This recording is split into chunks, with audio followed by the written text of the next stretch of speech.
الحمدللہ والصلاة والسلام علی رسول اللہ اما بعد۔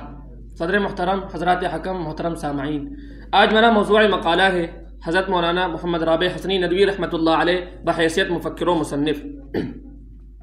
حضرت مولانا خانواد حسنی کے گوہر آبدار، ہندوستان میں عربی صحافت کے سرخیل، صدر مسلم پرسنل بورڈ، ناظم ندوۃ العلماء، رابطۂ عالم اسلامی کے روح روا، قرآن کریم کے نقطہ سنج، فکر کے رمز شناس، جہاں دیدہ اور عالم شناس مفکر و مبصر، سیال القلم ادیب، ماہر سیرت نگار، آسمان علم و ادب کے درخشندہ ستارے، آبروئے ندوے شبل و سلیمہ، کثیر التصانیف مصنف و مؤلف تھے۔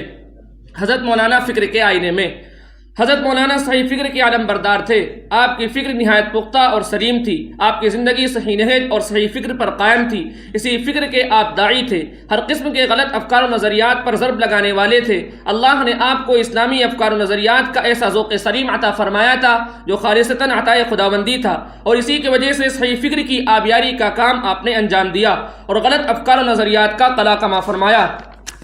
اس کے ساتھ ساتھ حضرت مولانا کی فکر و نظر میں اعتدال تھا۔ بلا شبہ آپ قدیم صالح اور جدید نافع کا سنگم، اعتدال و توازن کا پیکر، فکر ندوہ کے صحیح ترجمان تھے۔ یہ وصف آپ کی سیرت اور عملی زندگی نیز آپ کی تحریروں میں نمایاں نظر آتا ہے۔ حضرت مولانا بحیثیت مصنف، حضرت فی ذوق خاندانی وراثت میں ملا تھا۔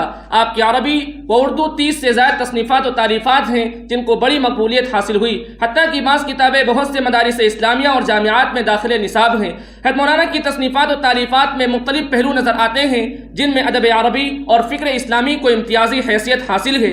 فکر و عمل کے کئی گوشوں میں آپ نے تابندہ نقوش چھوڑے۔ ذیل میں آپ کی اہم تصنیفات و تالیفات تو مذکور ہیں، البتہ قلت وقت کی وجہ سے ان کو بیان کرنا ممکن نہیں۔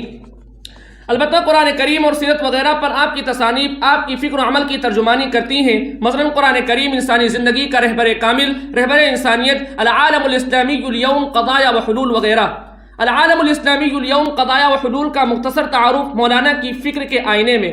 یہ کتاب حضرت مولانا کے مختلف مقالات کا مجموعہ ہے جسے استاد دارالعلوم ندوۃ العلماء مولانا وسیع صاحب ندوی نے جمع کر کے کتابی شکل دی ہے۔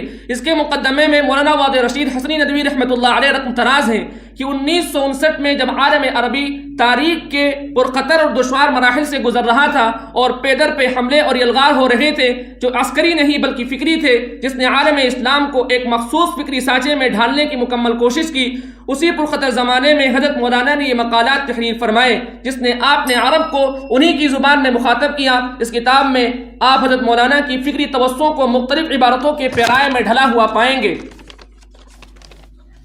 ان مقالات میں حضرت مولانا نے تعلیمی، تربیتی، اسلامی بیداری، فکری الغار وغیرہ موضوعات پر سر حاصل بحث کی ہے۔ یہ کتاب آپ کے فکر ابوالحسنی سے متصف ہونے کا واضح ثبوت فراہم کرتی ہے کہ حضرت مولانا اپنے ماموں کے مذاق و مزاج میں ہم رنگ اور ہم آہنگ اور ان کے علمی سرمایے کے امین و پاسبان نیز علمی فکری جانشین تھے۔ مراجع و مصادر: پیام عرفات، تعمیر حیات، حضرت مولانا سید محمد رابع ندوی، شخصیت و خدمات، العالم الاسلامیون قضایا و حلول وغیرہ۔